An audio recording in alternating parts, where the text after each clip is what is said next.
बिस्मिल्लाहिर्रहमानिर्रहीम। सलाम लाहौर शहर के सब बातों और सिटी एट 10 में मैं हूँ आपकी मेज़बान सीमल हाशमी। इस दुआ के साथ कि आपका आज का दिन अच्छे तरीके से गुजरे, जुमा आपको बहुत बहुत मुबारक हो और साथ ही साथ उम्मीद है कि आपकी ईद बहुत अच्छी गुजरी होगी। ईद के हवाले से ही आज हमारी टॉप स्टोरी भी है और हम खबरें भी डिस्कस करेंगे, लेकिन उससे पहले आपको मौसम की सूरत हाल हम बताते चलें। जी, सुबह 6 बजे के करीब दर्जा हरारत 27 डिग्री सेंटीग्रेड रिकॉर्ड किया, 9 बजे 30 डिग्री सेंटीग्रेड और 12 बजे 32 डिग्री सेंटीग्रेड।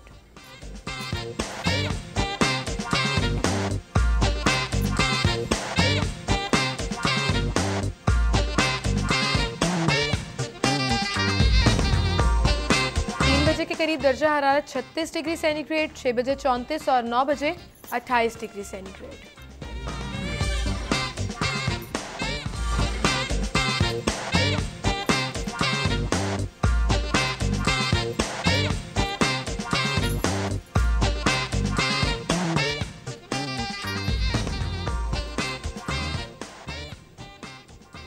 और अब टुडेज इवेंट। सबसे पहले हमारे पास है जी ऑडिशंस हैं ड्रामा ईडी स्टेज प्रोडक्शन के हवाले से, और यहाँ जाकर आप ऑडिशन दे सकते हैं। वेन्यू है इसका OLO junction 43A block D, new Muslim town Lahore. Timing है दोपहर 3 बजे।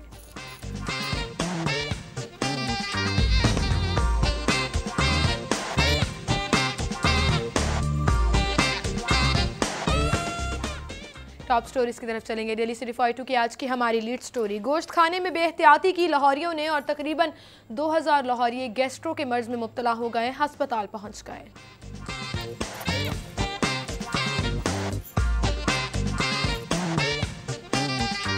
दूसरी टॉप स्टोरी, शहर के मुख्तलिफ इलाकों में वन विलिंग वार्डन्स बेबस।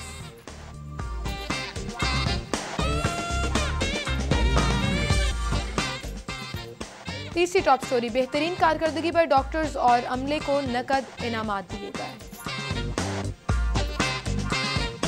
और लाहौर 3 एसपीज के हवाले 9 एसपीज ईद मनाने छुट्टियों पर चले गए।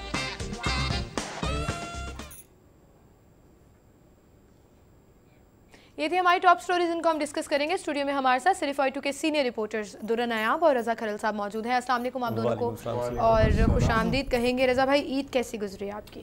बहुत अच्छी, बहुत अच्छी। कुछ लाहौर में, कुछ गांव में, इस तरीके से मिली जुली जो है। मिली जुली। और दुर्रा नायाब आपकी ईद कैसी गुजरी? मेरा पहला रोज़ आपके साथ ही था, आपको पता है, और ऑफिस में काम कर रहे थे, ड्यूटी कर रहे थे, आप भी ड्यूटी कर रही थी, तो दो दिन फिर घर में गुजारने का मौका मिला, कुर्बानी की। बिल्कुल सही। अच्छा, कुछ लाहौरियों ने बेहतियाती की है जो कि प्रिडिक्ट भी किया जा रहा था और मुसलसल हम लोग बार बार रिक्वेस्ट भी कर रहे थे कि एहतियात से गोश्त खाएं, एहतियात जो है वो बढ़ती जाए। अब 2000 के करीब लाहौरी जो है वो अस्पताल पहुँच गए, गैस्ट्रो में मुब्तला। सिमल, किसी चीज़ की ज़्यादती जो है वो नुकसान का बायस ही होती है। बैलेंस डाइट से मुराद क्या होता है?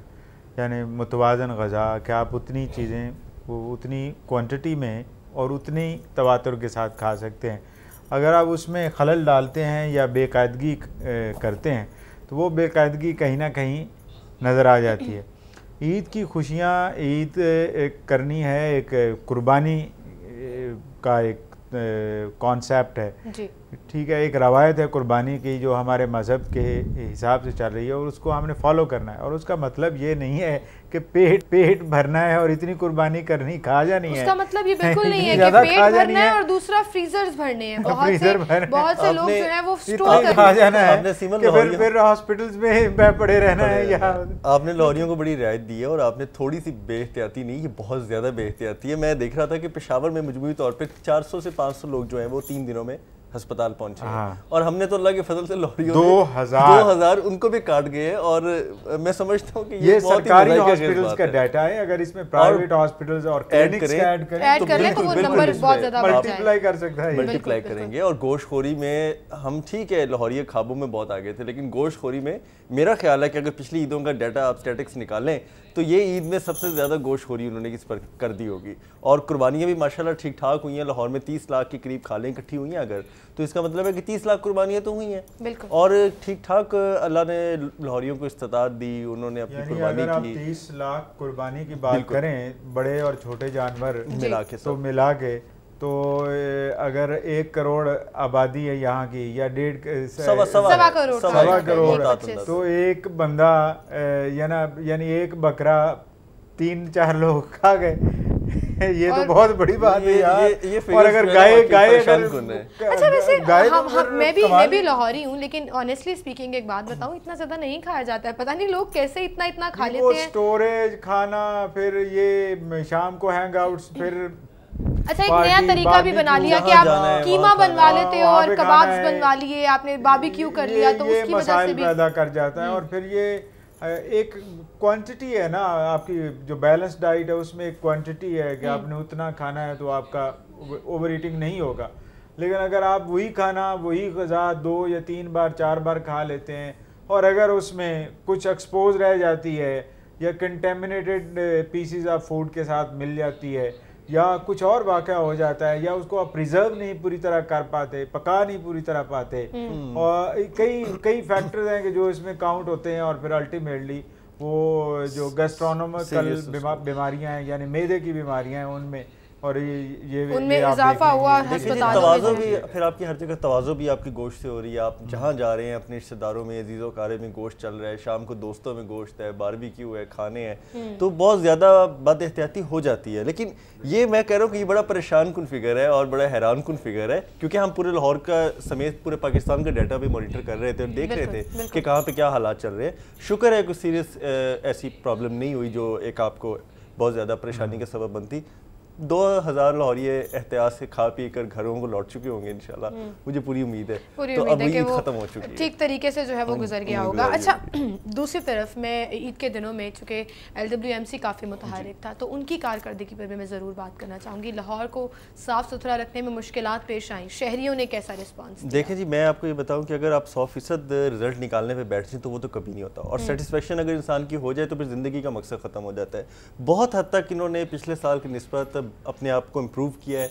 वही वसाइल, वही बजट अगर बात की जाए जो पिछले साल मुयस्सर था, उसमें बहुत हद तक ये आगे आए हैं। हाँ, कुछ चीज़ों पे परेशानी रही है, जिस तरह चाइना स्कीम है, आपके सबर्ब्स हैं, लाहौर के मुख्तलिफ मज़ाफ़ाती इलाके हैं, वहाँ पे इनका ये नहीं कि बिल्कुल सफाई नहीं हुई, लेकिन एक सफाई करने का जो रेट था वो बहुत स्लो रहा है। और रज़ा भाई, शायद आप भी चूँकि लाहौर के मज़ाफ़ात में रहते हैं तो आपको इस चीज़ का अंदाज़ा होगा कि लाहौर में अगर अंदरून में लाहौर शहर के पोश इलाकों में या दूसरे इलाकों में 15 से 20 मिनट या आधे घंटे के अंदर सफाई का अमल जो है वो मुमकिन बनाया जा रहा था, तो मज़ाफ़ाती इलाकों में ज़रा 2 से 3 घंटे लग गए, शाम भी हो गई।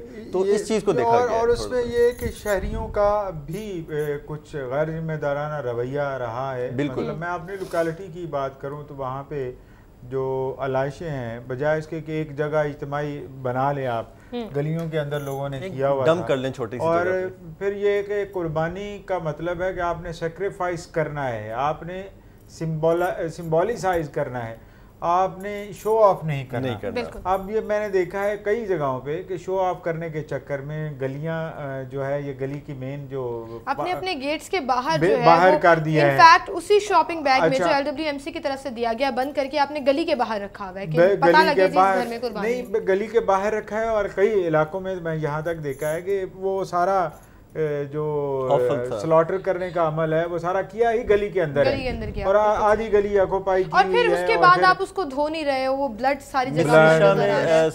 मिस्री शाह में विजिट कर रहे थे, मैं और कमिश्नर साहब साथ थे, तो हमने ऐसी जगह भी देखी कि लोग मेन रोड पे बिल्कुल अपनी गलियों से निकल के, मदीना रोड है बड़ी मशहूर लोहा मार्केट की, लोग मेन रोड के दरमियान में वो आलाइशों का सारा सामान फेंक करके जो चले गए, और किसी को परवाह नहीं, यार उठा के साइड। खाली सरकार और बार-बार ये बात मेंशन कर रहे थे कि कोई फायदा नहीं आपकी उस कंटेनर खाली पड़े हैं, शॉपर बाहर दूसरों को तकलीफ पहुंचे। आप ये देखें कि एक तो ये कि स्पिरिट ऑफ सेक्रीफाइस खत्म हो गई जी, दूसरा ये कि आप सिविक सेंस खत्म हो गया, सिविक एजेंसीज का काम कलेक्ट करना है। रज़ा भाई, हमेशा हम एक बात करते हैं कि हर चीज आप हुकूमत पर नहीं डाल सकते, हर चीज आप इदारों पर नहीं डाल सकते, कुछ अपनी भी रिस्पॉन्सिबिलिटीज होती हैं। 30 लाख के करीब जो है वो खाली इकट्ठी हुई, लेकिन फिर भी ये शिकायत की जा रही है कि रियायत रेट जो है वो बहुत कम जा रहे हैं, कीमत बहुत कम है। इसमें कई फैक्टर्स हैं। एक तो ये कि आपकी एक्सपोर्ट्स जो लेदर की एक्सपोर्ट्स हैं इंटरनेशनल, वो नहीं रही हैं, सेटबैक्स कुछ आए हैं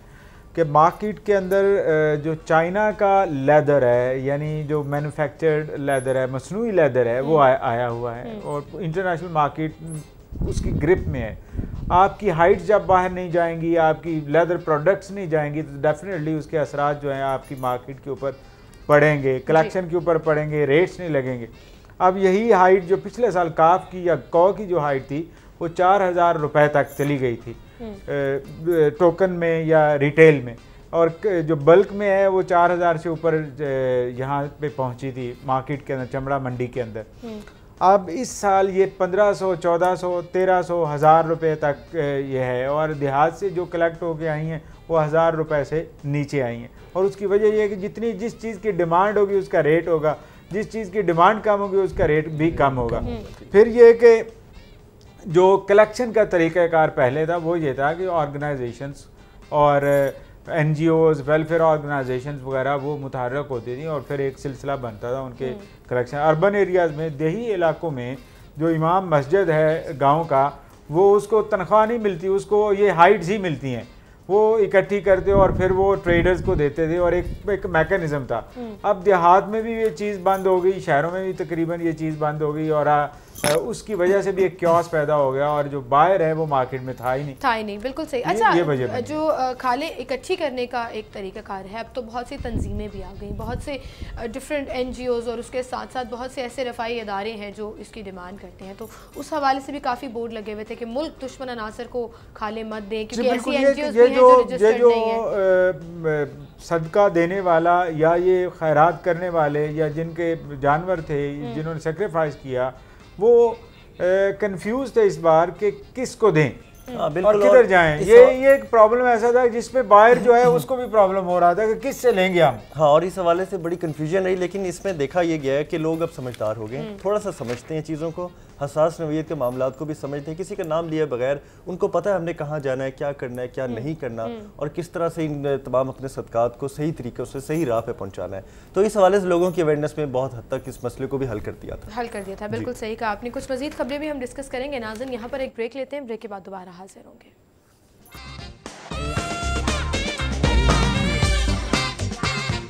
वेलकम बैक नाज़रीन, अगली खबर हम डिस्कस करेंगे और अगली खबर शहर के मुख्तलिफ इलाकों में वन विलिंग हुई वार्डन्स बेबस नज़र आए और तमाम तर काविशें, तमाम तर कोशिशें जो 14 अगस्त के करीब नज़र आई थी वो ईद पर नज़र नहीं आई। कोई पुलिस वाला नहीं था, कोई नाके नहीं लगे हुए थे और दनदनाते फिर रहे थे जो बाइकर्स ग्रुप हैं और वन विलिंग कर रहे थे। देखें, ये वन विलिंग, अब आप खुद इस बात से मेरे जो है वो एग्री करेंगे कि एक माफिया बन चुका है और ये माफिया सरगर्म हो जाता है जैसे ही आप देखते हैं कि कोई त्यौहार आ गया है या देखते हैं कि पुलिस की थोड़ी सी नरमी है या उनकी तवज्जो कहीं और मबजूल है, तो वो फौरी तौर पे सड़कों में नज़र आ जाती है। ये परसों रात से ही ये अमल शुरू हो गया था और हम गुजरते देखते थे तो मोटरसाइकिलें लेफ़्ट राइट जा रही होती थी, वो रेकी कर रही होती थी। हम पहले रूट डिसाइड करते हैं, पूरे रूट के रेकी करते हैं मोटरसाइकिल का एक पूरा गैंग, उसके बाद वो एंडिंग पॉइंट, स्टार्टिंग पॉइंट और दरमियान में 2-3 जगहों पे नाके लगाते हैं ये बाइकर्स ग्रुप, और फिर वन व्हीलिंग के मुकाबले बाकायदा स्टार्ट होते हैं। इस पर बेट्स लगती हैं, बेट्स लगने के साथ साथ जो शराइत बाकायदा इस पर लगती है, इस पर,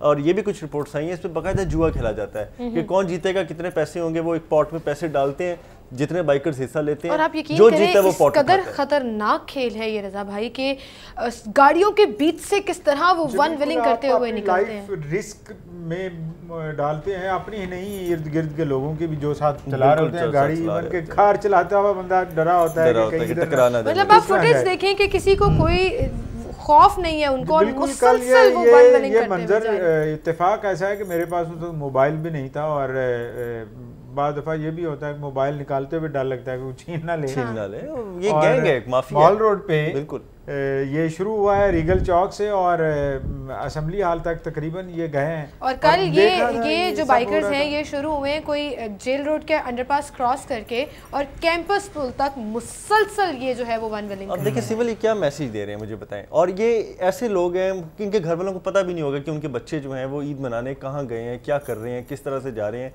इनके घर वालों को तब होश आएगा या पता लगेगा जब खुदा ना खास्ता कोई हादसा हो जाएगा। मेरे एक जानने वाले दोस्त हैं वो बताते हैं कि उनके पड़ोसी इसी तरह बच्चा था 13-14 साल का और वो अक्सर देखते हैं और पेरेंट्स का वेल ऑफ है इसी शादमान के इलाके में।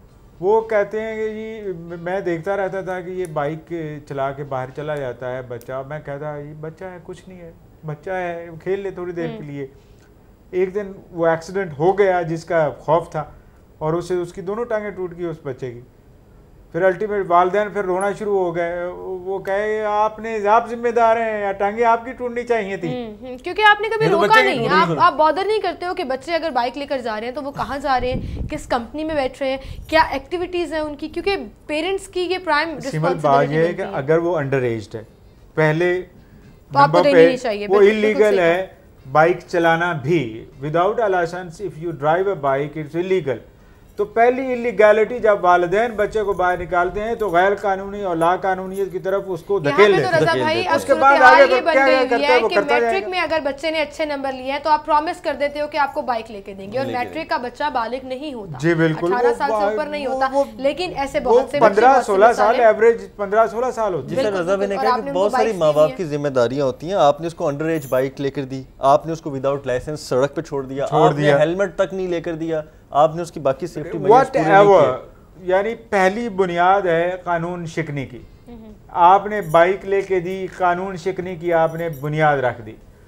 अब उस कानून शिकनी से मजीद कितनी कानून शिकनी होती है ये अलग बात है, और ये एक कानून शिकनी नहीं होती, कई ज्यादा होती है। और दूसरी तरफ जान को क्या नुकसान होता है, बेहतियातियां क्या होती हैं, वो एक अलग अपना जो नुकसान होता है वो तो होता है, लेकिन सड़क पर जो दूसरे लोग मौजूद हैं आप उनका माली भी नुकसान करते हो। अगर गाड़ी को लग गया तो गाड़ी का अब ये जो काम खराब हो गया और फिर आप उनकी जिंदगियों को बिरदाव। अब ये जो वीडियो आपने खुद बनाई है, ठीक है, आप खुद देखिए आपका कॉन्फिडेंस लेवल उस वक्त क्या होगा, आपको खुद भी सोच आ रही होगी कि पता नहीं क्या। ये मैं बता रहा हूँ कि ये माफिया और गैंग है। यकीन करें गाड़ी ड्राइव करते हुए आप एकदम से झिझक जाते हो कि एक और चीज है। अब ये कानून शिकने की आप बात जो शुरू होती है, वालिदैन करवाते हैं, कोई और दूसरा बंदा नहीं करवाता, ना मजबूर करता, वालिदैन करवाते हैं तो होती है पहले नंबर पे। तो ये दूसरे नंबर कानून शिकनी ये होती है कि बारिश लोग भी होते हैं, बड़े बड़े सीनियर लोग भी होते हैं, बज़ाहिर यूं लगता है कि बहुत पढ़े लिखे और मुहज़्ज़ब है।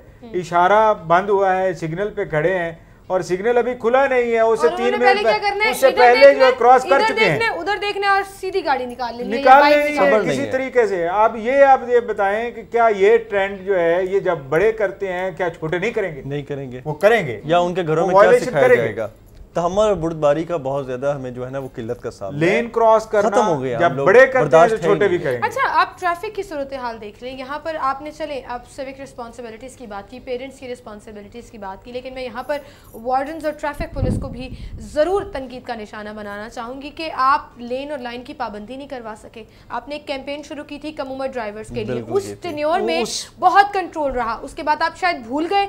आपने एक कैंपेन शुरू की कि हेलमेट पहनना लाजमी है, मुझे बाइकर्स हेलमेट पहने हुए नजर नहीं आते, और फिर बुखार उतर जाता है। साइड मिरर्स की एक कैंपेन चली थी कि हर बाइक पर साइड मिरर्स लाजमी होंगे, इंडिकेटर्स की चली थी, बहुत सारी कैंपेनें फेल हो गई। तो वायलेशन सबके सामने होती है कि लोग क्रॉस करते चले जाते हैं, इशारा ज़ीब्रा क्रॉसिंग पे आते हैं पहले, फिर ज़ीब्रा क्रॉसिंग से आगे बाइक आगे करते करते करते यहाँ तक पहुँच जाती है कि वो वायलेशन मुकम्मल वायलेशन हो चुकी होती है। वही वायलेशन जो साथ बच्चा खड़ा है वो भी उससे इनकरेज होता है कि बाबा जी कर रहे हैं तो क्यों ना मैं भी करूं, बिल्कुल सही है। और आपको फर्स्ट लेन में हमेशा बाइकर्स नजर आएंगे, रक्षा ड्राइवर्स नजर आएंगे, इवन साइकिल सवार फर्स्ट लेन में नजर आएंगे। मुझे बता दें मुहज़्ज़ब ममालिक में, डेवलप्ड कंट्रीज में कब ऐसे होता है कि आप अपनी लेन से निकलकर दूसरी लाइन में जाने की जरूरत है। ट्रैफिक पुलिस कहती है कि जी हमने सीट बेल्टों की बड़ी कामयाब कैंपेन की। कामयाब कैंपेन का हाल देखें कि शाम ढलते ही जो है ना वो सीट बेल्ट लोग जो है वो यूं उतार देते हैं और कोई नहीं बॉदर कर रहा होता। दिन के टाइम पे भी वो लूज ग्रिप होनी शुरू हो गई है, उसको भी नहीं अब सही तरह कर पा रहे। इसमें सीमल ये जो इशू है इसमें पेरेंट्स की काउंसलिंग होने की ज़रूरत है। और पंजाबी में एक कहावत है, और विद ड्यू रिस्पेक्ट वो ये कहावत है कि बुरे को ना मारें, बुरे की माँ को मारें, जिसकी वजह से वो बुरा बनाए। माँ से मुराद माँ और बाप दोनों हैं, दोनों जिम्मेदार हैं, दोनों बच्चे की तबाही के जिम्मेदार हैं। जो बच्चा गलत स्कूटिंग कर रहा है, ड्राइविंग कर रहा है, जो गलती कर रहा है, कानून शिकनी कर रहा है, बिल्कुल उसके जिम्मेदार माँ और बाप बड़ा दोनों। अहम पॉइंट है कि अगर आप किसी बच्चे को, कम उम्र बच्चे को आप पकड़ लेते हैं, आप उसके घर तक जाएं और कानून उसके घर तक बताकर आए और फिर उसके घर वालों को इन्वॉल्व आया भी तो था कि वन विलिंग के हवाले से बाकायदा कानून साजी भी हो गई थी, और उसके बाद पेरेंट्स को बुलाया जाएगा, क्योंकि वो जुवेनाइल लॉ में चला जाता है कि बच्चे कम उम्र होते हैं तो फिर पेरेंट्स को बुलवाया जाए और उनसे हल्फनामा लिया जाए। लेकिन फर्क तो कोई नहीं पड़ा, फिर भी ऐसे वाकयात शहर की सड़कों पर नजर आ रहे हैं। आपको पता नहीं कि एक माइंड सेट है कि वायलेशन ये वायलेशन नहीं है। वायलेशन वो है कि जो किसी को आप मार दें, किसी को नुकसान पहुंचाएं। ये आम माइंडसेट बना हुआ है। इस माइंडसेट को चेंज करने की जरूरत है कि ये सब वायलेशंस हैं। वो कहते हैं कि आप ये मेरी आज़ादी में मुखल हैं तो ये वायलेशन है।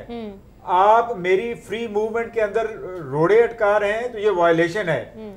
आप मेरी किसी भी किस्म की आज़ादी इजहार पर रखना डाल रहे हैं तो ये वायलेशन है। ये सब वायलेशन जब आप कहेंगे, बताएंगे, एजुकेशन के अंदर आएंगी, 4th, 5वीं, 6ठी, 7वीं क्लास तक आएंगी तो लोगों के ज़हनों में होगा कि ये वायलेशन हैं। हमारे तो निसाब का हिस्सा नहीं है कि हम कानून पढ़ें, हमारे निसाब का हिस्सा नहीं है कि हमें ट्रैफिक लॉस के बारे में पता हो। बचपन में कहीं शायद एक छोटी सी नज़म हुआ करती थी, वो ज़ीब्रा क्रॉसिंग वाली या 3 बत्तियों वाली। उसके अलावा मुझे नहीं याद कि मैट्रिक तक आपको कहीं पर रिमाइंड कराया गया। उस्ताद ने, यानी आप ये देखें ना कि जो टीचर है वो वायलेशन कर रहा है। हाँ। वो अपनी छुट्टी, तो फिर वो अपने स्टूडेंट्स को क्या देगा? मुझे याद पड़ता है, मैं कॉन्वेंट स्कूल में था तो हमें एक लेक्चर दिया गया था हक़ आसाइश गुज़रगाह पे। वो आज इतने साल गुजर जाने के बाद भी मेरे ज़हन में बसा हुआ है। मुझे याद है कि वो क्या हक था, क्या हमें लोगों को, लॉ ऑफ ईज़मेंट्स जो है। तो ये अब वो चीज़ें नहीं रही आपके निसाब में, किसी सूरत भी नहीं रही। और एक डिसिप्लिन पीरियड होता था, वो भी नहीं रहा आपकी क्लास में। आप ये देखें, सीमल के जा रहे हैं आप गली में, अब आप गली का एक मंजर ज़हन में रखें और ये मंजर सारे लाहौरियों के लिए होना चाहिए।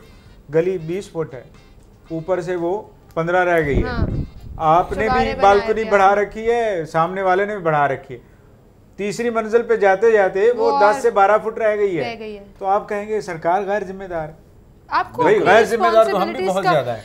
गली बनाई जाती है, अब पक्की गलियों का जब कॉन्सेप्ट आया तो आपने एक ही गली में कोई 10-10, 12-12 स्पीड ब्रेकर्स अपनी मर्जी के बना दिए और वो इतने नाकिस हैं कि उसमें से जाते हुए जो अच्छा खासा आपको झटका। और फिर वो कहते हैं कि मैं तो सारे हुकूक पूरे करता हूं, मैंने तो किसी का हक नहीं मारा। किसी को पता नहीं है कि ये भी वायलेशन है जो आप कर रहे हैं। लेकिन फिर वो ये कहते हैं कि स्पीड में बाइकर्स गुजर जाते हैं तो उनको रोकने के लिए ये करना पड़ता है। आपको हर चीज अपने मुताबिक आप नहीं कर सकते। बच्चे को रोक लें, आप अपने बच्चे को गाइड कर लें कि दूसरा अपने बच्चे को कर लेगा, खुद गाइड करेगा। बिल्कुल सही कहा आपने। अच्छा, कल छुट्टी नहीं थी, वर्किंग डे था फर्स्ट, और बहुत से लाहौरियों ने आज खुद छुट्टी मना ली और कुछ लोग इसको तनकीद का निशाना भी बनाते रहे कि ईद के 3rd डे जो है वो छुट्टी क्यों नहीं देगी। इस पर बात करेंगे। ताजिर कम्युनिटी की तरफ से भी कल एतराज़ लगाया गया और दूसरी जानिब अदालतें खुली रहीं, काम भी होते रहे। इस पर बात करेंगे। एक छोटी सी ब्रेक लेते हैं, ब्रेक के बाद दोबारा हाजिर होंगे।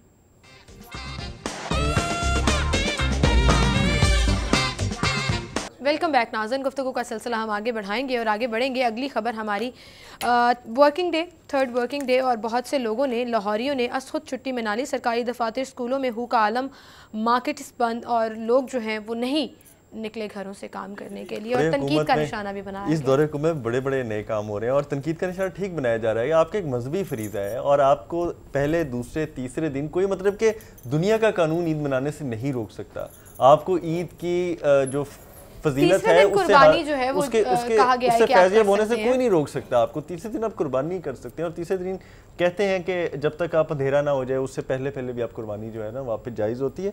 तो कहने का मकसद ये है कि ये कैसे हो सकता है, ये क्या आप तीसरे दिन आ रहे हैं, 2 दिन आपने कुर्बानियाँ कर ली हैं और तीसरे दिन आप जाके आके दफ्तरों में बैठते हैं, वहाँ पे काम करते हैं, आप नहीं कर सकते। और लाहौरियों ने फिर बाइकआउट कर दिया ना। 2 सेक्टरीज सिर्फ मौजूद रहे सेक्रेटेरिएट में, उसके अलावा ताजरों ने अपनी मार्केट्स नहीं खोली हैं और कोई परदेसी जो है वो वापस लाहौर नहीं आया। तो क्या फायदा हुआ आपको? एक मार्केट मुझे खुली हुई नजर नहीं है। देखिए, मैनेज आप नहीं कर पाए ना कुदरत की तरफ से। अगर इतवार के साथ मंगल को ईद आ गई है तो इसमें लाहौरियों का कसूर तो नहीं है। उनको लगा कि छोटी ईद पर भी पूरा हफ्ता जो है वो चला गया था छुट्टियों में, या उनका कोई उसमें बेनिफिट था कि उन्होंने अल्लाह ताला से रिक्वेस्ट की जी कि मंगल को ईद ले आए तो हमें पूरा हफ्ता छुट्टी मिल जाएगी। देखिए, ये मैनेज करना होता है और ये हुकूमत का एडमिनिस्ट्रेटिवली एक डिसीजन होता है। और आपने वर्किंग डे साबित करके कितना काम करा लिया, कितने लोग जो है वो हाजिर हो गए और आपकी रेट जो है वो क्या रही फिर कि आपने अगर 3 छुट्टियों का ऐलान किया? 0 आउटपुट है जी, लोग काम हुआ भी नहीं है। और दफ्तरों में भी आकर लोग जो है वो चाय पीते रहे, जो 5 से 10% लोग आए थे, मुबारकबाद ईद की देते रहे और उसके बाद क्या हुआ है, बस खत्म और वक्त से पहले घरों को चले गए। तो ये हालात निकल रहे हैं और अब ये में ठीक किया उन्होंने, मतलब कि ये पॉसिबल नहीं है आपके लिए ईद के दिन से काम करना। आगे बढ़ेंगे। बेहतरीन कारकर्दगी पर डॉक्टर्स और अमले को नकद इनामात जो है वो दिए गए और हम हमेशा बात करते हैं कि एप्रिसिएशन और इंसेंटिव्स बहुत ज़रूरी होते हैं। LWMC के अमले को भी 10 दिन की तनख्वाह बोनस थी। अच्छा, पिछली दफ़ा तो 6 दिन की दी गई थी। पिछले दिन 6 दिन की थी और उसमें जो शहबाज शरीफ साहब बहुत खुश भी हुए थे और उन्होंने चाय पे भी मैनेजमेंट को बुलाया था, लेकिन इस बार वो बहुत ज़्यादा खुश थे और इस बार उन्होंने 10 दिन की जो है वो तनख्वाह तमाम सेंट्री वर्कर्स को, एक मामूली सा सेंट्री वर्कर भी है उससे लेके जो ऑपरेशन में हिस्सा 15,000 के करीब लोग बनते हैं उनको बेसिक पे का 10% जो है वो दिया है और ये उनकी बहुत बड़ी अप्रिसिएशन है। यानी 10 दिन की इजाफी तनख्वाह जी 10 दिन की इजाफी तनख्वाह मिलेगी। ये बहुत अच्छी बात है और मेरे ख्याल से फिर लोग ज्यादा दिल से काम करते हैं कि हमें इंसेंटिव और मिलेगा, बेहतर होंगे और बेहतर परफॉर्मेंस तो ये बड़ा अच्छा इकदाम था। और ऐसे अमले को जो अपनी तमाम तर एफर्ट्स को, एक वो काम जो हम नहीं कर सकते, हम अपना कूड़ा उठा नहीं सकते क्योंकि हम तो बड़े लोग हैं ना, सारे बड़ी कौम है, तो वो बेचारे जो ये आपका कूड़ा उठाते हैं, आपकी सफाई करते हैं, आपके फेंके हुए गंद को एक ठिकाने लगाते हैं, उनके लिए अप्रिसिएशन बहुत बड़ी और बहुत अहमियत। और ईद की सुबह में भी जब हम ऑफिस पे आ रहे थे तो हमने देखा कि सड़कें बड़ी साफ सुथरी थी और वो वाइट चूना जो है वो साइड पे लगाया हुआ था, वो एक ईद की फील भी आती है। आप देखें कराची, इस्लामाबाद, पिंडी, इवन बड़े शहरों के कंटोनमेंट्स, वो तमाम तनकीद के निशाने बने, सारा दिन उनकी तस्वीरें वीडियो अपलोड होती नहीं, लेकिन लाहौर अल्हम्दुलिल्लाह कुछ चीज़ें हम लोगों को पता थी, थोड़ी बहुत 19-20 रह जाता है, लेकिन उसके बावजूद लाहौर ज़्यादातर बेहतर था। बिल्कुल ज़्यादातर इंतजामात जो हैं वो बेहतर थे और वो नज़र भी आए हैं कि चीज़ें जो हैं वो बेहतर रही। नाज़रीन, हम अगली खबर भी डिस्कस करेंगे। मियां मोहम्मद शहबाज शरीफ ने कल कहा है कि अवामी मंसूबों में रुकावटें डालने वाले मुल्क और कौम के दुश्मन हैं, उनके खिलाफ कार्रवाई लाजमी होनी चाहिए। मेरा तो ख्याल है कि उन पर रुकावटें डालने वाले इनके दोस्त और इनको उनका एहसानमंद होना चाहिए। मेरे पास उसकी बड़ी जस्टिफिकेशन है। अगर वो तनकीद ना करते, वो रुकावटें ना डालते, ना इनकी स्पीड तेज़ होती, ना ये लोग काम बर वक्त करते, और जो दिनों का काम था वो घंटों में हुआ है। अगर मैं ऑरेंज लाइन की बात करूं तो ये मंसूबा कबल अज़ वक्त स्टार्ट हुआ। इसकी जो स्टार्टिंग डेट थी, जो डॉक्यूमेंटेड डेट थी, ये उससे 1.5 महीना पहले स्टार्ट हुआ। लेकिन उसका नुकसान भी हुआ ना कि आपको एग्जिम बैंक से कर्जा नहीं मिल रहा था, आपने अपने ही बैंक से कर्जा ले लिया, अब आपको वहां भी कर्जा चुकाना है, यहाँ के बैंक की भी सूद भी देना है। सारे मंसूबे बर वक्त मुकम्मल होने जा रहे हैं। कल नवाज शरीफ साहब ने खुद ऐलान किया कि 2018 में बिजली बिल्कुल खत्म होगी और इतने मेगावाट के जो मंसूबे हैं कंप्लीट होने जा रहे हैं। बिजली खत्म होगी या बिजली की लोड शेडिंग खत्म होगी? मतलब कि बिजली की लोड शेडिंग खत्म होगी। तो सरप्लस में चले, कहने का मतलब ये है कि इस तनकीद ने इनके बहुत ज़्यादा काम जो है वो आसान कर दिए हैं, और जो तनकीद बिला जवाज़ और जो तनकीद आपको नेगेटिव वे की तरफ जाती है उसके खिलाफ ज़रूर कार्रवाई होनी चाहिए। वो भी किसी को कानून शिकनी के इख्तियार नहीं होना चाहिए। हम ये पहले भी बात कर रहे हैं। लेकिन दुरे थोड़ी सी बात यह है कि जैसे निंदीपुर वाला प्रोजेक्ट है, जैसे और बहुत सारे प्रोजेक्ट्स ऐसे हैं कि जिनकी फिजिबिलिटी रिपोर्ट अगर शायद बेहतर होती तो ये इस तरह के मसाइल ना होते। सही। और अगर अपोजिशन उस पर तनकीद नहीं करती तो फिर वो समझ लें कि हुकूमत का साथ दे रही। यहाँ पे इस तरह के बेशुमार तो ऐसे प्रोजेक्ट्स भी हैं जिनकी हुकूमत ने अपनी भी दुकानदारी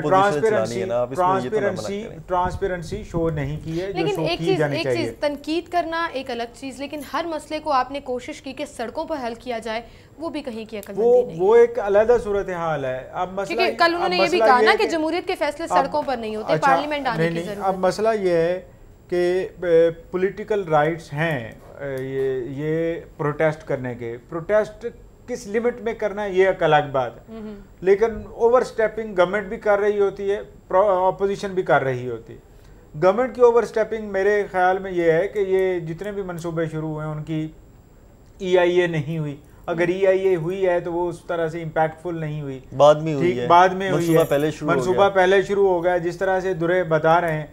ठीक है। और जिस तरह आप जो हिस्टोरिकल प्लेसेस का है, अगर वो असेसमेंट पहले से होती, स्टेक होल्डर्स को ऑन बोर्ड लिया जाता और इंटरनेशनल ऑर्गेनाइजेशंस को साथ मिला के चला जाता, उनकी राय ली जाती, एडवाइस ली जाती, तो ये डाइवर्ट रूट भी हो सकता था, बचाया भी जा सकता था।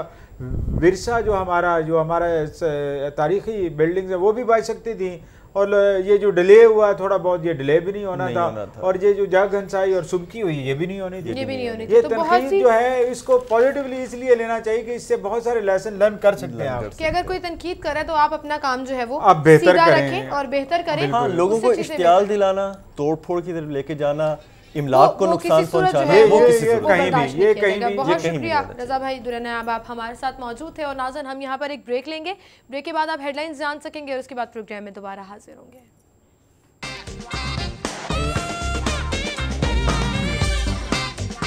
बिस्मिल्लाहिर्रहमानिर्रहीम, खुशामदीद कहेंगे आपको एक मरतबा फिर से। और हमारे साथ इस वक्त स्टूडियो में प्रिंसिपल अल्लामा इकबाल मेडिकल कॉलेज मौजूद हैं, प्रोफेसर महमूद शौकत साहब। उनसे हम बात करेंगे। अस्सलाम वालेकुम प्रोफेसर साहब, क्या हाल चाल है आपके? गुज़श्ता ईद बहुत बहुत मुबारक हो आपको। ईद कैसी गुजरी आपकी? बस ईद तो जैसे एक रिचुअल है, फेयरली प्रेडिक्टेबल। तो कुछ फैमिली वक्त, कुछ कुर्बानी में वक्त और फिर कुछ लोग मिलने आ जाते हैं। हमारा थोड़ा डिफरेंट है because I live with my mother. अच्छा, तो वो सब लोगों ने वहीं आना हो।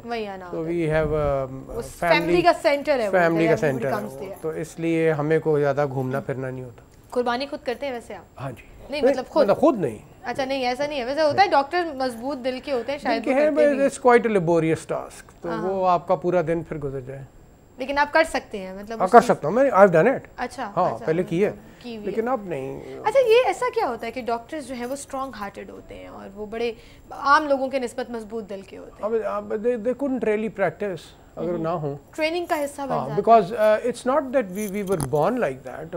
वक्त के साथ होता है। मुझे याद है जब पहली दफ़ा हम मेडिकल कॉलेज में गए और जब हमने एक डेड बॉडी देखी तो इट वाज अ फ्राइट। बहुत से लोग भाग गए, ख़ुसूसन जो ख़वातीन थी हमारे साथ, वो तो बहुत ही परेशान हो गई। और उसके बाद फिर जब हमने when you saw the first death, you couldn't sleep. अभी भी अगर आपके पास कोई ऐसा पेशेंट हो जिसको कोई ऐसी कॉम्प्लिकेशन हो जाती है जिसमें चाहे आपका कोई कसूर ना हो, I mean you get sleepless nights. वो आपको अफेक्ट करता है, कई दिन आपको नींद नहीं आती और आपको सख्त परेशानी रहती। तो ये सिलसिला जो है वो साथ ये सिलसिला है, बट आपको सीखना पड़ता है टू ओवरकम, बिकॉज अगर आप इतने ज़्यादा अटैच हो जाएं इस किस्म की चीज़ों के साथ मेंटली, तो फिर आपकी परफॉर्मेंस आई थिंक इसीलिए मना किया जाता है कि हाँ, परफॉर्मेंस आपकी ख़राब हो जाती है। पेशेंट्स के साथ जो है वो अटैचमेंट हो नहीं सकते आप, क्योंकि अदरवाइज तो फिर एक सिलसिला ख़त्म हो जाए। लेकिन कुछ लोग होते हैं डॉक्टर साहब जो सेंसिटिव होते हैं, इमोशनल होते हैं। हाँ, बिल्कुल होते हैं। उनकी क्या कॉलेज में ट्रेनिंग कराई जाती है, किस तरह से? नहीं, कॉलेज में जो ट्रेनिंग कराई जाती है वो ऑन अ डिफरेंट पैरामीटर है। वो ये है कि आपको मरीज़ को कैसे ये एहसास दिलाना है कि वो कंफर्टेबल हो, क्योंकि एज द गोइंग सेज के मरीज़ की आधी तकलीफ़ तो आपके बिहेवियर से ख़त्म हो जाती है। बिल्कुल बिल्कुल। तो वो सिखाया जाता है, एथिक्स सिखाई जाती हैं, बिहेवियर सिखाया जाता है। लेकिन obviously we don't encourage personal attachment या वो, क्योंकि वो प्रोफेशनल नहीं है। So what we teach students is professional behaviour.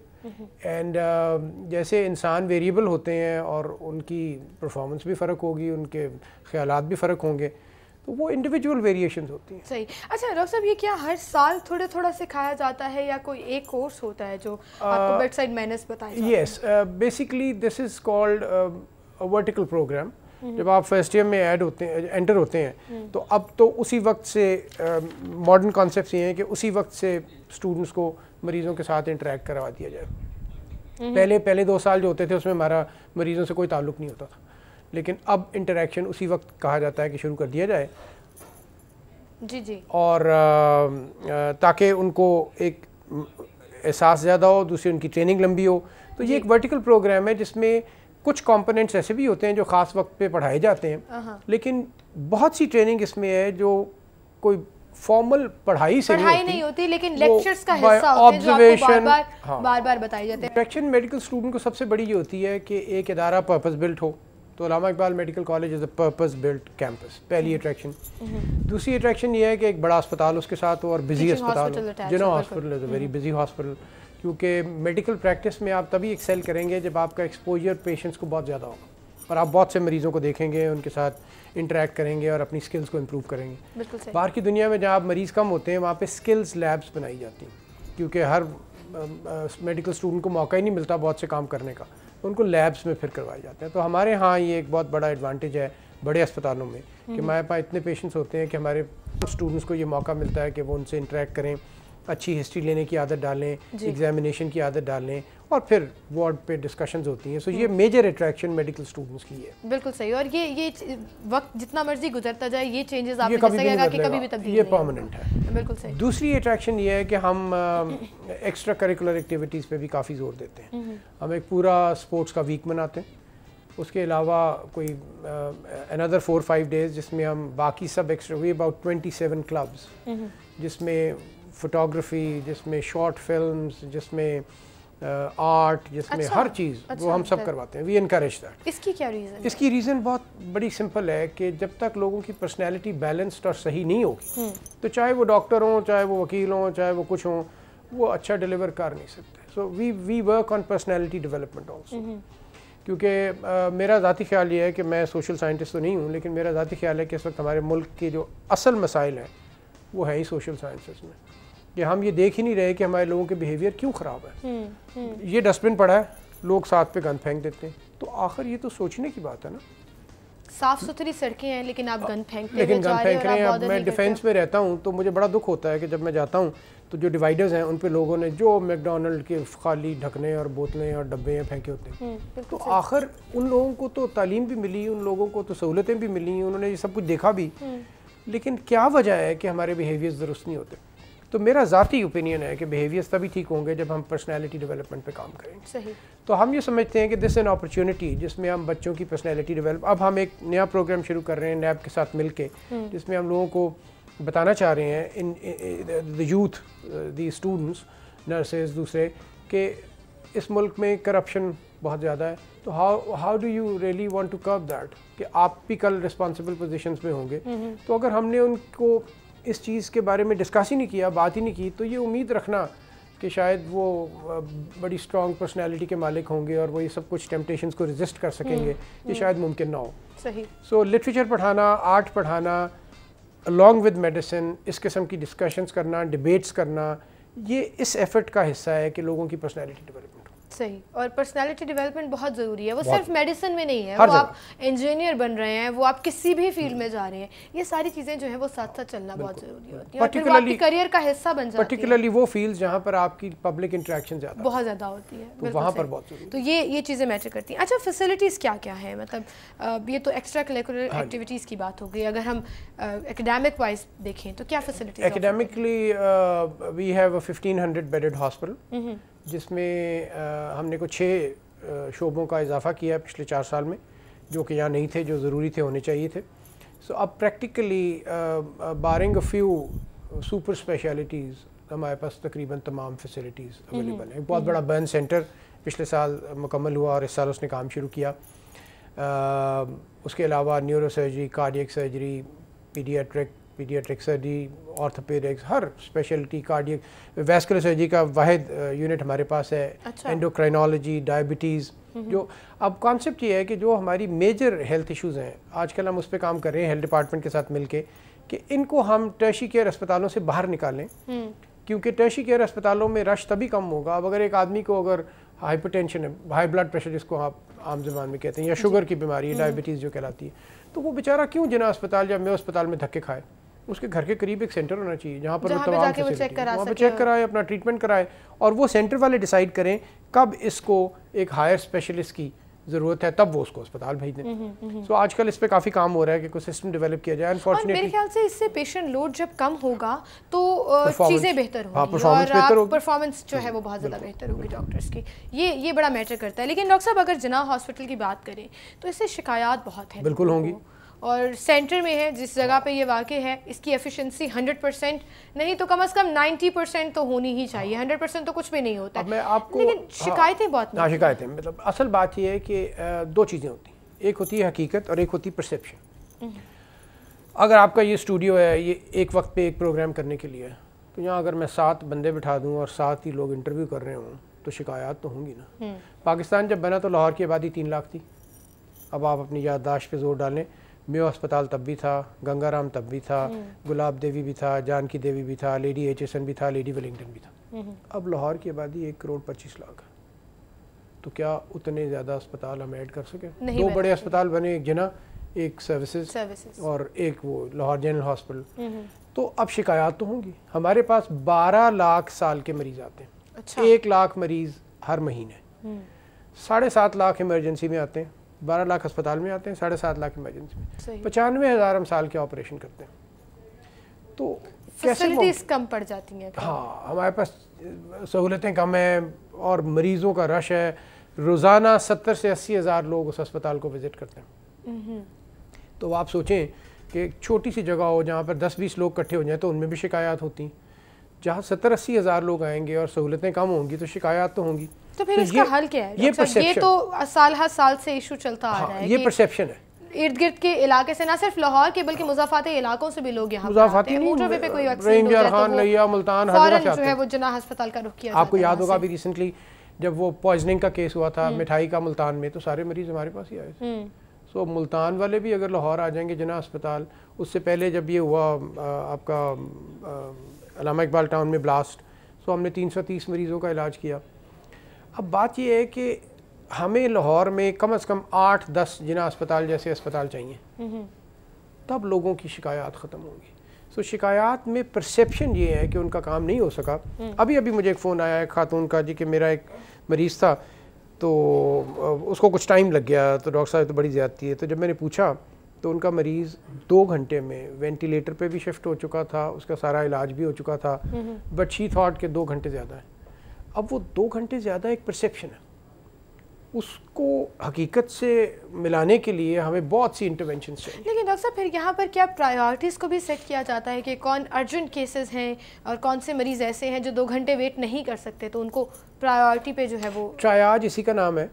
और आपको पता है हमारे लोगों में ज़रा पेशेंस थोड़ी कम है। आप ज़रा किसी से अगर कहें तो वो नाराज़ हो जाते हैं। अस्पताल लड़ने की जगह तो नहीं है, लेकिन रोज़ाना वहाँ लड़ाइयाँ होती हैं। तो अब हमने वैसे वो निज़ाम इंट्रोड्यूस कर दिया, वेटिंग एरियाज़ जिन्हें में बना दिए और ट्रायाज में उनको बता दिया जाता है। और अब हम लगा रहे हैं क्यूमैटिक मशीनें जिस पे नंबर उनका आ जाएगा और वो ट्रायाज के मुताबिक उनको प्रायोरिटी दे दी जाएगी और उसके मुताबिक जब उनका नंबर कॉल होगा, जो इमीडिएट अटेंशन वाले मरीज हैं वो फ़ौरन अंदर चले जाएंगे। छोटी सी ब्रेक, हमारे साथ रहिएगा।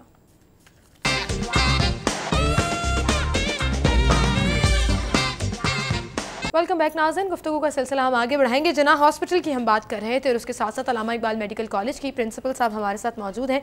प्रोफेसर साहब, हम बात कर रहे थे कि अगर ऑप्शनल में दूसरे हॉस्पिटल्स आ जाएं तो जिन्ना अस्पताल का लोड बहुत कम हो जाएगा, लेकिन अभी मौजूदा सूरत हाल में सोल्यूशन क्या है, किस तरह उसको सॉर्ट आउट? इसके ऊपर इस वक्त पंजाब हुकूमत बहुत सीरियस है इस मामले को हल करने के लिए, और अभी भी मैं सेक्रेटरी हेल्थ के दफ्तर से उठ के मीटिंग से आ रहा हूँ और हम इसके मुख्तलिफ़ किस्म के हल सोच रहे हैं और ऑलमोस्ट इम्प्लीमेंटेशन की स्टेज पे, जिसमें एक हल हम ये सोच रहे हैं कि रेफरल सेंटर्स कायम किए जाएँ पूरे अस्पताल पूरे शहर में, मरीज़ पहले वहाँ जाए। दूसरा, इलेक्ट्रॉनिक मेडिकल रिकॉर्ड इंट्रोड्यूस कर रहे हैं कि हर एक का CNIC उसका मेडिकल रिकॉर्ड नंबर हो जाएगा। ठीक है, तो that will be unique number, चाहे वो तो क्या सिर्फ वो जिन्ना अस्पताल के लिए होगा, वो अल्टीमेटली सबके लिए ओवरऑल पूरे पंजाब के। फिर ये मेरे ख्याल से काफ़ी 6 अरब रुपए का पैकेज PITB के साथ फाइनल हो गया। पायलट हमारा इंशाल्लाह अगले महीने से शुरू हो जाएगा। तो जब तक डेटा ना हो तो आप इंटरवीन कर ही नहीं सकते। अगर आप नहीं कि आपके किन लोगों को क्या मसाइल हैं, कैसे हल करने हैं, तो हाउ कैन यू प्लान। सो पहला स्टेप उस तरफ ही हो गया कि वो 6 अरब रुपए, और फिर वो रिविजिट में भी आसानी रहेगी कि वो पूरा रिकॉर्ड आ जो है वो सामने पूरा रिकॉर्ड आ जाएगा। और फिर अगर वो आदमी रहीम यार खान से आया है जिन्ना, तो अगली दफ़ा हम उसको रहीम यार खान रेफर कर देंगे विद द हिस्ट्री कि अब आप वहीं दिखाएं। सो इस तरह ये पायलट हम कर रहे हैं जिन्ना के साथ लाहौर के कुछ टाउन्स में, और उसके बाद फिर इसको डुप्लीकेट किया जाएगा बाकी सब जगहों। डॉक्टर साहब, आपने बताया कि महीने के तकरीबन 1 लाख के करीब पेशेंट्स जो हैं वो जिन्ना अस्पताल आते हैं तकरीबन, क्योंकि 12 लाख ओवरऑल अगर साल के हों तो 1 लाख पेशेंट्स के साथ कम से कम 1 लाख बंदा, ज़्यादा इससे ज़्यादा होगा, लेकिन मैं कम से कम चले 2 लाख लगा लें, हॉस्पिटल में मौजूद रहेगा। एक तो पेशेंट्स खुद सफ़र कर रहे हैं, फिर डॉक्टर्स ने उनको लुक आफ्टर करना है, फिर जब उनके साथ जो लोग आए हुए थे वो मुसलसल बोल रहे हैं, जैसे आपने बताया कि खातून का आपको फ़ोन आया कि बहुत ताख़ीर हो गई और इसको जल्दी हो जाना चाहिए था, तो वो एक प्रेशर बिल्टअप होता रहता है, फिर रश इतना ज़्यादा हो जाता है कि वो भी परफॉर्मेंस पर असरअंदाज होता है। तो इस चीज़ को कैसे कंट्रोल किया जाए? इस चीज़ को कम करने के लिए ये सारी इंटरवेंशंस की जा रही हैं कि अभी हमने एक 2 हफ्ते की स्टडी की थी एक इंटरनेशनल मैनेजमेंट कंसल्टेंट्स के साथ, तो उसके बड़े इंटरेस्टिंग रिजल्ट थे जो हमें पहले भी खैर पता था कि यही निकलेंगे। कुछ 40% लोग हमारी इमरजेंसी में जो आते हैं उन्हें वहाँ आने की ज़रूरत ही नहीं है। अच्छा, तो अगर मैं वो 40% लोग ख़त्म कर दूँ तो मेरे पास बाकी रह गए 6-6.5 लाख लोग, आधा हो गया। लेकिन अब वो कहाँ जाए, अगला सवाल ये उनके लिए अब हमें मैकेनिज्म, वही जो मैं रेफरल सेंटर्स और इवनिंग OPDs की बात कर रहा हूँ वो वहाँ जाएंगे। इसी तरह एक टर्शी केयर हॉस्पिटल जिन्ना अस्पताल जैसे है या मेयो अस्पताल है या सर्विसेज हॉस्पिटल है, टर्शी केयर अस्पताल का काम ही नहीं है अपेंडिसेक्टमियाँ करना, हर्निया करना, सर्कमसिजन करना, टॉन्सिलेक्टमीज करना, हम वो भी कर रहे हैं। फ्रैक्चर्स रिड्यूस करना, कट्स आ गए उनको स्टिच लेकिन करना। फिर आपके पास ऑप्शन नहीं है ना, अगर किसी को फ्रैक्चर आ गया, किसी कोई ट्रॉमा पेशेंट है तो वो तो डायरेक्ट फौरन बड़े अस्पताल जाएंगे। नहीं, मगर this is where things go wrong. हमें अच्छी क्वालिटी के हर टाउन में 200-300 बेड का एक अस्पताल बनाना है ताकि लोग वहाँ जाएं। अगर उनको वहाँ काबिल एतमाद सहूलत मैसर होगी तो जिना अस्पताल जाके लाइन में लगना उनको कभी भी पसंद नहीं आएगा। प्रॉब्लम ये है कि क्योंकि उनके पास ऑप्शन और कोई। लेकिन फिर हमारा एक साइकोलॉजिकल इशू भी है कि अक्सर लोगों को फिर ये लगता है कि छोटे अस्पताल है तो यहाँ छोटे डॉक्टर्स होंगे, कोई प्रोफेसर साहब नहीं होंगे। इसका भी हमने हल सोचा है। हम उनको जिना हॉस्पिटल ही कहेंगे। जो म्यो के साथ होंगे उनको म्यो की ब्रांच कहेंगे, जो जिना के साथ होंगे उनको ब्रांड हम यही यूज करेंगे ताकि ये जो साइकोलॉजिकल वर्क आई थिंक वो फिर आपको ये जो एक साइकोलॉजिकल रुकावट है सही रहेगा, बिल्कुल ठीक, कम हो जाएगी, वो कवर हो जाएगी। और फिर एक चीज़ मुझे और भी बहुत सी नज़र आ रही है कि बड़े बड़े बैनर्स लगे हुए हैं कि एक मरीज के साथ सिर्फ एक शख्स जो है वो अस्पताल के अंदर अलाउड है। मुश्किल हो रहा है इस पर इम्प्लीमेंटेशन कराना क्योंकि पूरा खानदान ये मुमकिन भी नहीं है। ये मैं इसलिए इस पर ज़्यादा जोर नहीं देता कि ये फिलहाल मुमकिन भी नहीं है। उसकी वजह क्या है? उसकी वजह यह है कि हम उन मुल्कों में हैं जिनमें पेशेंट नर्स रेशो बहुत बुरी है, ठीक है ना। और अगर एक वार्ड में 50 मरीज़ हैं और वहाँ 2 नर्सेज हैं तो आपके ख्याल में उन मरीज़ों का ध्यान कौन रख रहा? वो उनके अटेंडेंट्स रख रहे हैं। अब अगर मैं 1 अटेंडेंट कर दूं तो एक अटेंडेंट ने कभी ब्लड का बंदोबस्त करना है, कभी उसको कोई ऐसी दवा भी है जो नहीं मिल रही है अस्पताल में, वो भी उसको लानी है। प्लस जब एक मरीज़ अस्पताल में होता है तो बहुत सी ऐसी चीज़ें हैं जिनका हमें अंदाज़ा भी नहीं होता। ऑब्वियसली डिसलोकेटेड है घर से, उसके मसाइल हैं, उसके फाइनेंशियल इश्यूज़ हैं, उसके सोशल इश्यूज़ हैं। तो फ़िलहाल हम इस कैपेसिटी, ये वहाँ होता है जहाँ पे आप मरीज़ को अस्पताल दाखिल कर दें और आप बेशक घर जाएं, अस्पताल फिर सब कुछ ध्यान हैंडल कर लेगा। अब हमने इस फ़िलहाल उनकी कुछ मुश्किलात का हल तो किया है कि हमारे पास कुछ लोग हैं जो फिलैंथ्रोपिस्ट हैं, तो अस्पताल के सब मरीज़ों को तो हम खाना पहले भी देते थे। अब हमें एक बहुत ही मुखय्यर हज़रात मिल गए हैं जो हर अटेंडेंट को भी खाना देते हैं। अच्छा। सो हमने उनकी एक मुश्किल ख़त्म कर दी क्योंकि वो एक्सप्लॉइट होते थे। जब वो अस्पताल में आए तो मरीज़ को तो खाना मिल गया, अटेंडेंट जब बाहर किसी छोटी सी दुकान पे खाने के लिए जाता था तो उसका 200-300 रुपया 400 रुपया रोज़ खर्च हो जाता था। बिल्कुल ठीक। वो उसको भी अस्पताल के खर्चे भी डालते थे। तो अब वो एक हमें मिल गए हैं जो अब हमारे तमाम अटेंडेंट्स को रोज़ाना 3 वक्त का खाना देते हैं और उससे चीज़ें जो है वो बेहतर हो गई। अच्छा, जनाह अस्पताल में एक मिसाल मौजूद है जो स्टेट ऑफ द आर्ट मिसाल है और उसमें डायलिसिस सेंटर की मैं बात कर रही हूँ और वहाँ पर बहुत परफेक्ट फैसिलिटीज़ जो हैं वो फराहम की जाती हैं और फिर इन दी एंड वहाँ पे जितने भी लोग जो खिदमत कर रहे हैं, नर्सेज हैं, पैरामेडिक्स हैं, डॉक्टर्स हैं, उनको अलाउंस दिया जाता है, उनको अप्रिशिएट किया जाता है। क्या ये मिसाल जो है इसको मॉडल नहीं बनाया जा सकता? असल मॉडल है ही ये। जब आप अस्पतालों में लोगों को कॉन्फ्लिक्ट ऑफ इंटरेस्ट रखेंगे, जब आप उनको सर्वाइवेबल तनख्वाह नहीं देंगे तो फिर आप लामहला ख़ुद भी उतने ज़बरदस्त कंट्रोल्स नहीं रखते। लेकिन जब आप लोगों की बुनियादी सहूलतों को, बुनियादी ज़रूरतों को कैलकुलेट करके उसके मुताबिक एक तनख्वाह देंगे तो फिर आप अकाउंटेबिलिटी भी एक अच्छे तरीके से कर सकेंगे। तो और आप यकीन करें कि अगर आपको आपके काम के मुताबिक सैलरी मिल रही है तो आपका खुद दिल करता है कि आप काम करो, परफॉर्मेंस बेहतर करना, आप अपनी ज़िंदगी भी तो गुजारना चाहते हैं ना। हाँ। लेकिन सुबह से रात तक काम करना, पहले एक अस्पताल में फिर दूसरे अस्पताल में, तो वो कोई इतनी पसंदीदा तरीका नहीं है ज़िंदगी गुजारने का। और फिर आपकी अपनी एनर्जी इतनी लो हो जाती है कि आप अपना 100%। तो इसलिए अल्टीमेट हाल तब होगा जब हुकूमत ऐसे अस्पताल और ऐसे मेडिकल कॉलेज बनाएगी जहाँ लोग फुल टाइम एम्प्लॉयड होंगे और उनको कोई प्राइवेट काम नहीं करना होगा। बिल्कुल सही। अच्छा डॉक्टर साहब, स्टूडेंट्स भी जब यहाँ पर आ जाते हैं तो सीखने का मार्जिन आपने जैसे शुरू में भी बताया कि बहुत ज़्यादा होता है, लेकिन फिर उसको किस तरह से डिवाइड किया जाता है कि ये इतने स्टूडेंट्स फलां डिपार्टमेंट में जाएंगे, इतने फलां में, और क्या क्या उनको इवेल्युएट? हाँ, ये हम पूरे साल का एक प्रोग्राम बना देते हैं जो हर स्टूडेंट को पता होता है कि किन तारीखों में उसने किस क्लिनिकल यूनिट में जाना है, किस तारीख को उसका कौन सा लेक्चर किस टीचर ने लेना है। ये हमने को 3 साल पहले पूरा प्रिंट आउट उनको दे देते हैं और वेबसाइट पर भी डाल देते हैं। अच्छा। अब मैं नेक्स्ट जो कर रहा हूँ वो ये है कि वो लेक्चर्स भी वेबसाइट पे डाल दिए जाएँ ताकि आसानी रहे और वो देख लें और आ जाएं। क्योंकि अब दुनिया में ये कोई तसव्वुर नहीं है कि वो मेरे लेक्चर में नहीं आया तो प्रोफेसर नाराज़ हो गया। ठीक है, मतलब आप अपना नुकसान खुद कर रहे हो। आपने नहीं, और आपने इम्तिहान लेना है, इम्तिहान में अगर वो अच्छा परफॉर्म करता तो ठीक है, अगर मेरा लेक्चर नहीं सुना तो क्या हुआ। सो ग्रेजुअली हम इस तरफ मूव कर रहे हैं कि अब हम अपने लेक्चर्स भी सारे उस पर डाल देंगे। तो इस तरह फिर सारे 325 स्टूडेंट्स को डिवाइड कर दिया जाता है ग्रुप्स में। ठीक। और प्रेडिक्टेबल होता है ताकि किसी की कोई चीज़ मिस भी ना हो। 3rd year 4th year final year उनकी वार्ड अटैचमेंट्स पहले से बता दी जाती हैं सही कि आपने थर्ड ईयर में किस ताकि वो सब लाइन अप रहें और सब सबको line up। आइडिया। कोई इन दी एंड आप मैसेज देना चाहें अगर आम लोगों को या स्टूडेंट्स को, कुछ आम भी लोगों आपको- को मैसेज ये देना है कि जिस तरह हम बाकी जगहों पे कॉम्प्रोमाइज़ करते हैं तो पेशेंस बहुत ज़रूरी है और डिसेंसी बहुत ज़रूरी है। अगर आपको कोई चीज़ नहीं भी पसंद आ रही तो लोग घंटों बैठ के टीवी देख रहे होते हैं, टीवी ड्रामे देख रहे होते हैं, तो यहाँ तो आप एक सीरियस मामले में अपने किसी करीबी अजीज़ को लेके अस्पताल गए हैं, अगर आपकी एक्सपेक्टेशन के मुताबिक कुछ टाइम ज़्यादा लग गया, कुछ मसाइल आ गए, तो थोड़ा बर्दाश्त भी करना चाहिए, बाकी लोगों का एहसास भी करना चाहिए और हमारी एनर्जीज़ उन लड़ाई झगड़ों को ख़त्म करने में नहीं इस्तेमाल होनी चाहिए। सही। तो लोगों को सफाई का ध्यान करना चाहिए, उन्हें ये सोचना चाहिए कि आखिर 80% या 70% मरीज़ तो इन्फेक्शनें लेके ही अस्पताल जाते हैं, तो अगर हम सफाई रखेंगे, अगर हम अपने गिरदोनवा को साफ़ रखेंगे, अस्पतालों को साफ़ रखेंगे,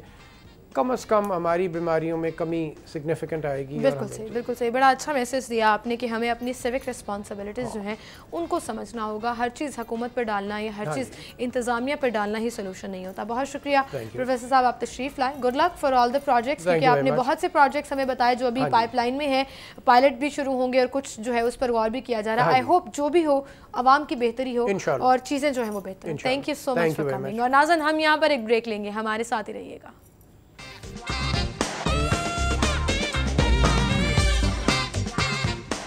वेलकम बैक नाज़रीन, हम गुफ्तगू का सिलसिला आगे बढ़ाएंगे और अपना सेगमेंट शामिल करेंगे। सबसे पहले आज के भाव।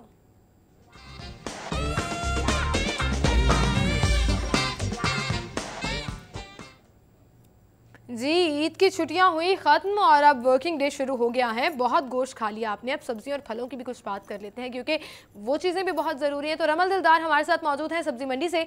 रमल, बताइएगा कीमतें कहाँ पर हैं? क्या महंगाई देखने में आ रही है या कीमतों में कुछ कमी नज़र आ रही है? जी, मैं इस वक्त इकबाल टाउन की सब्ज़ी मंडी में मौजूद हूँ। ईद उल अज़हा की आखिर छुट्टियाँ ख़त्म हो चुकी हैं, लेकिन ताहाल सब्ज़ी मंडियों में रश नहीं है, वीरान पड़ी है। इकबाल टाउन की ये जो सब्ज़ी मंडी है, ये काफ़ी ज़्यादा इसमें रश होता था।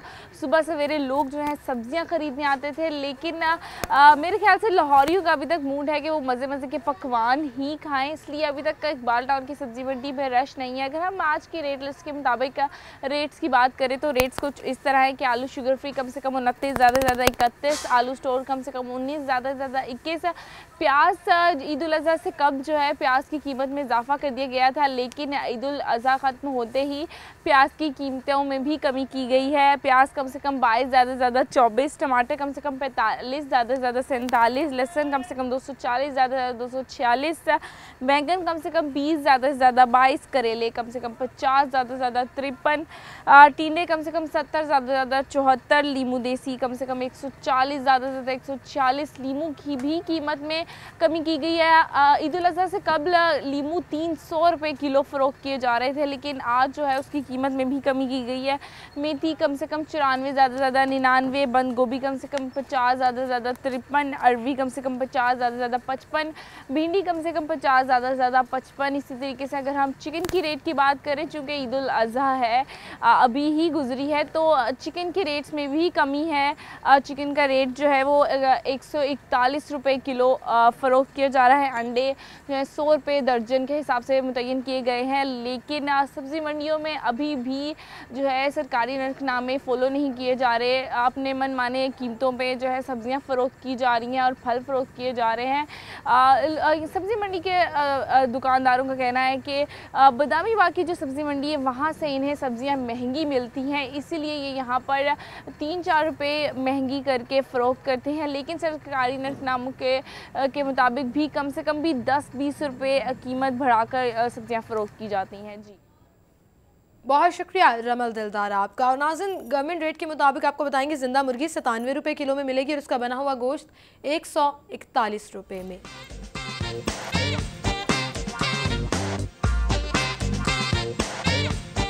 परचून से अंडे मिलेंगे 100 रुपये दर्जन, थोक से 98 रुपये और गोरमे से 99 रुपये।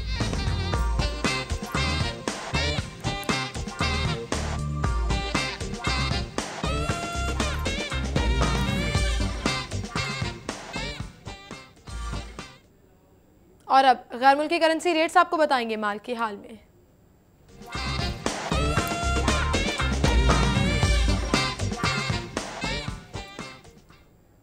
माल के हाल में सबसे पहले हमारे पास अमेरिकन डॉलर कीमत ख़रीद है 105.05, कीमत फ़रोख्त है 105.3।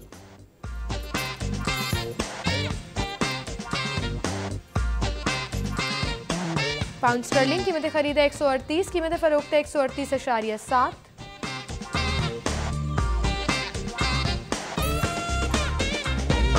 यूरो की कीमत ख़रीद है 116, कीमत फ़रोख्त है 116.75।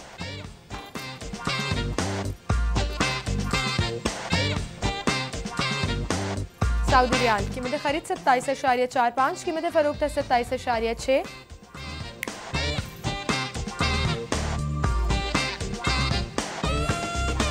यूएई दिरहम कीमत ख़रीद 28.35, कीमत फ़रोख्त है 28.5।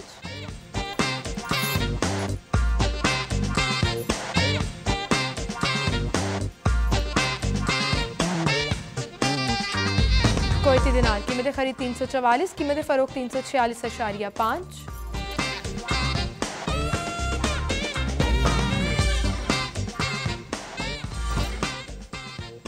ऑस्ट्रेलियन डॉलर कीमत ख़रीद 78 रुपये, कीमत फ़रोख्त 78 रुपये 45 पैसे।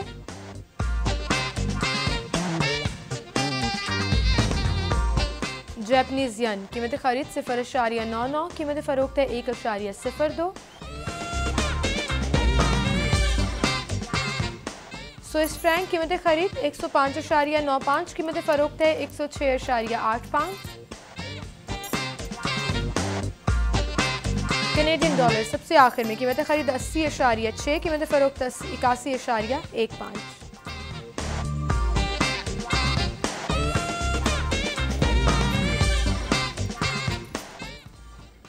और अब सेल्स और प्रमोशंस की बात करेंगे बचत बाजार में।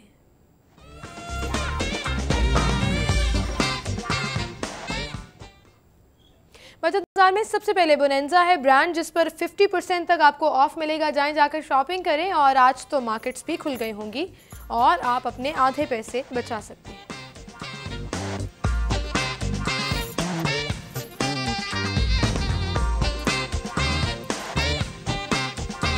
मेट्रो शूज अप टू 25% तक आपको ऑफ मिलेगा।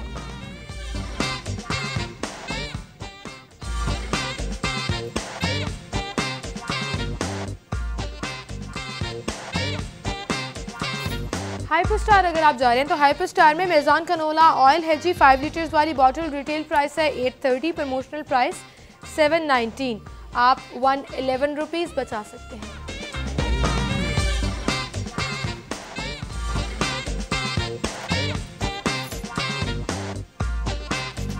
Lux 114 grams 4 assorted, retail price 160, promotional price 139। आप 21 रुपीज़ बचा सकते हैं।